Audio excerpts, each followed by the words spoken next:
from context to use dynamics, sort of being responsive to the changing canvas. There is no steady state when you're designing an asset, and all the more there is no steady state when once the asset moves into operation.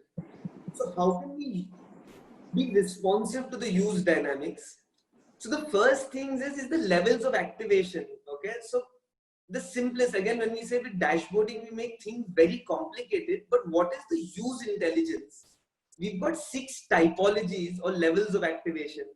One is what the space is defined for. Second is circulation spaces, places where people can congregate, events, neighborhood, and remote and digital.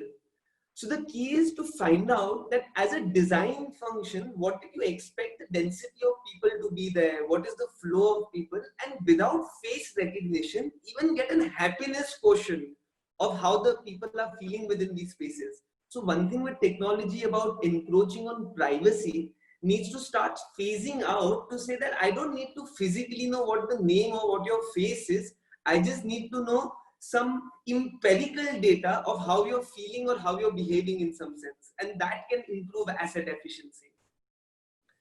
Multi-use of assets. I mean, we will need to, and like Kapil showed as well, that how you can reduce the amount of space required, because through the fabric of time within a day, you could use the same physical space for multiple things.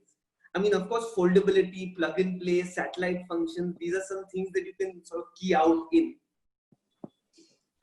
And this is an example, right? So, sort of when you're looking at a canvas of a space, especially like what Carl showed, which was a larger floor plate, and you had, sort of people engaging through spaces, the same spaces can be configured into smaller and larger parcels from time to time to activate intimate experiences, family and friend experiences, neighborhood experiences, promotions, and events.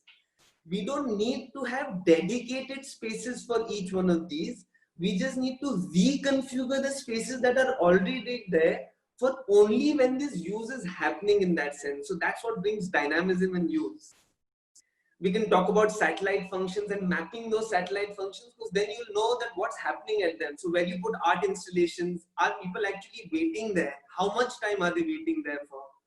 Pop-up spaces, whether it's performance zones, F&B, network screens, how do you bring focal points into attention, and how do you have a plug and play system? And like when you go into an Amsterdam or a Germany or somewhere, the same space has additional toilets, drinking water points, stage performance points, without seeing any wires and cables lying on the surface. Everything is pre-planned so that subconsciously the space can change into what it needs to.